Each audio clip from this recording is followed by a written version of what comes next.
And good morning, everybody. Thursday show. Week is going fast as we react to what happened in Minnesota yesterday.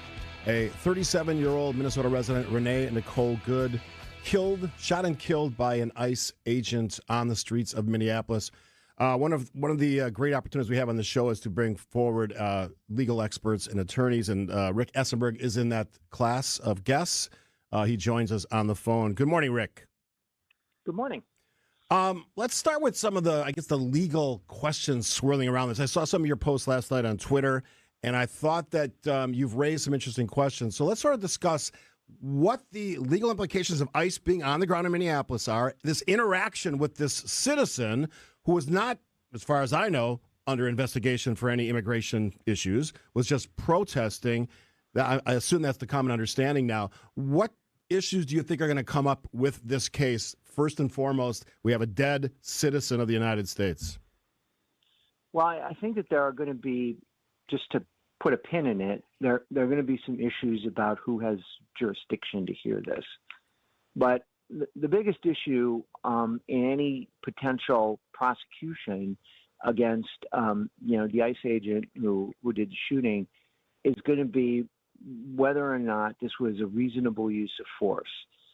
And that, I think, is going to turn on whether this agent had a reasonable belief that using deadly force was necessary to avert imminent death or great bodily injury. Just on the observation point of watching that video. That was my question. Do you think that there was a legitimate use of force here? Well, I have to tell you that my impression last night from watching this on Twitter, it reminded me of that old movie Rashomon, where you would have different people who witnessed the same crime right, and then described it very differently. Here it's even worse though, because what you had was people who would post the exact same video and not only come to radically different conclusions about what had happened, but describe what happened on the video in radically different ways. And I would say about 95% of the time, whether these people were supporting, the agent or not, their descriptions were objectively inaccurate. And so I think that this was my impression, and my impression could be wrong. When I first saw the video in slow motion, I thought that this was not a good shoot. I don't think that the agent was actually in danger. I think that the driver did an incredibly stupid thing to sort of pull out in a huff when she was confronted by armed law enforcement agents, but they weren't in danger. However, you get a different impression when you watch it at live speed, because this thing happens very, very fast in very, very close quarters, and it becomes less clear when you see it that way. And that's the way that you have to evaluate it, because that's the way it happened in real life. So where I came down, I think, tentatively, in the absence of additional information, is that everybody did precisely the wrong thing for this tragedy to happen. And that if this were to go to trial, what the agent has to do, if I understand Minnesota law correctly, is has to meet what's called by lawyers a burden of production, has to come up with some evidence that he had this reasonable apprehension of imminent death or bodily harm. And once that happens, then the self-defense argument is on the table. The prosecutor still has to prove beyond a reasonable doubt that the agent did not have such a reasonable fear. And I think under those circumstances, that very stringent burden of proof for getting a criminal conviction, at least with a jury that wasn't, sort of blinded by ideological bias, that you probably can't get to beyond a reasonable doubt. But maybe you can. It's a close call. Rick, how much Because I think the video's everywhere, in different angles of the video is everywhere. What I have not seen yet is anything prior to that split second of her starting to pull out. You see a different car pull out ahead of her, and then you kind of hear mixed messages from two of the officers of like, get out of here, and then someone's trying to open her door. How much of the information that we don't have yet, that only an actual investigation will provide, as far as why she was there in the first place, what the mission was that those agents were trying to conduct at the time, how much of that will impact any legal case, and how much is it just filling in the details? So I was talking to my wife about this last night, and I said, if this case ever goes to trial, and there are reasons to think it might never, but if this case goes to trial, the trial is not going to be, okay, ladies and gentlemen of the jury, we're going to play the video for now, and then you're going to go and deliberate and decide what you think based on that video. There will be a lot more information. There will be information about what words were exchanged. There will be expert witnesses who come in and who are experts in, reconstructing crime scenes because the other thing you have to keep in mind makes this even more complicated is everybody's moving at the same time. The thing that when I initially saw this video that really made me think that this was a bad shoot is that I thought that the ICE agent was to the left of the automobile. And although the automobile came close to him, in fact, sometimes when I watch the video, I think she may have ran over his foot, but I'm not sure. But somebody will know that. That's additional information that we will get. And so because he was not directly in the path of the car, I can see a law enforcement agent being very, very angry, but not really having justification to shoot. But the thing that you have to keep in mind is that he was moving, she was moving, and it all happened very fast, and that's what makes this difficult. So you're going to get a lot of testimony. He might testify, although, defense attorneys never like to put their clients in the witness stand, but here it might be necessary. And so I do think that there's more information, to come in addition to this video, and that'll be very, very important. And this is one of the reasons, and I think this every time something like this happens, is people should dial down their rhetoric. The president should dial down his rhetoric.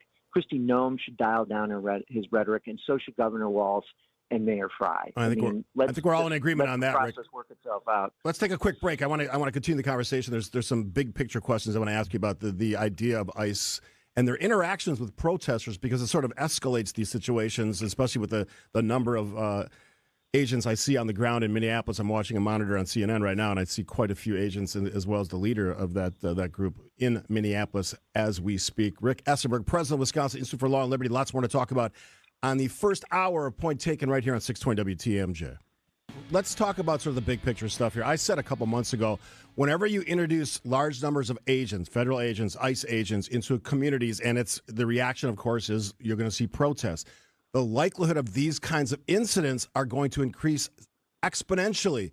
And when you have that reality in these cities across this country, it does sort of raise the question. I know that President Donald Trump won the election based on his desire to remove some people from our population that he said didn't belong here. And other people have said that as well. But when you have this sort of reality that we're now all looking at on our screens, on our phones, on our TVs, it sort of reduces the likelihood that people are going to say, yeah, that's what I signed up for. On the big picture side of things, where do you fall, Rick? Well, so the one thing I just want to be sure to say is that the guilt and innocence of any individual does not turn on how we feel about ICE or how we feel about ICE protesters. I mean, a woman was killed, an individual, may be on, trial essentially for his life. And not that they have the death penalty in Minnesota, but you get the picture. I think that question should be resolved based upon what happened and not how we feel about these larger issues. Having said that, I mean, obviously the larger issues are important. And, the problem here is that we've got a lot of politicians behaving badly on both sides. you know, I, I certainly agree that the lack of enforcement of immigration laws, particularly during the Biden administration, was a problem. It has resulted in a situation that historically has always caused problems in the United States of America. I mean, there are historians which will argue, and they've got numbers to back it up, that anytime you get to about 15% foreign born in the United States, you have a backlash because assimilation then becomes more difficult. So you know, Trump ran on controlling, you know, immigration. You know, he ought to do that. It doesn't offend me that ICE is attempting to enforce immigration laws, but it was always predictable that given the number, you know, given whatever the number is, 10 to 15 million people, you were not going to ever be able to have mass deportations in a way that would be acceptable to the public. You can't even find, you know, who these, you know, 10 to 15 million people are. And so there was always a great likelihood that if you tried to be overly aggressive in correcting a situation, which, you know, I think did need to be corrected, that you were going to do it in a way that lots of Americans wouldn't like. There was going to be pressure on, you know, whether or not basic due process safeguards are going to be applied. There was going to be pressure on, you know, the rules and limitations on when, you know, people can be stopped on the street. You were going to face, you know, public opposition because there is, you know, a body of opinion in the United States that really doesn't want the law to be enforced. And so it would have been far more intelligent to do what J.D. Vance said that they were going to do, and that is, you know, start with people who were, you know, more evidently a problem, people that had criminal backgrounds, things like that type of thing, and to try to do this in a way that perhaps emphasized a little bit more those laws that are designed to prohibit employers from employing people that are not authorized to work in the United States. That's what Mitt Romney wanted to do. Because the upshot of this is that, you know, you have had these confrontations and they create dangerous situations that may not be worth the advantage that is to be derived from them. And even if you kind of want to engage in kind of the cold-hearted or, you know, partisan calculus that politicians do engage in, that, you know, is this helping me or hurting me? You know, Trump has gone from having a very strong favorable rating on, you know, how he's handling immigration because, you know, unlawful border crossings are down, but now he's underwater on immigration. And he's underwater on immigration because people are seeing things on the news that they don't like, that make them uncomfortable. And I think that it was a mistake to go down that path.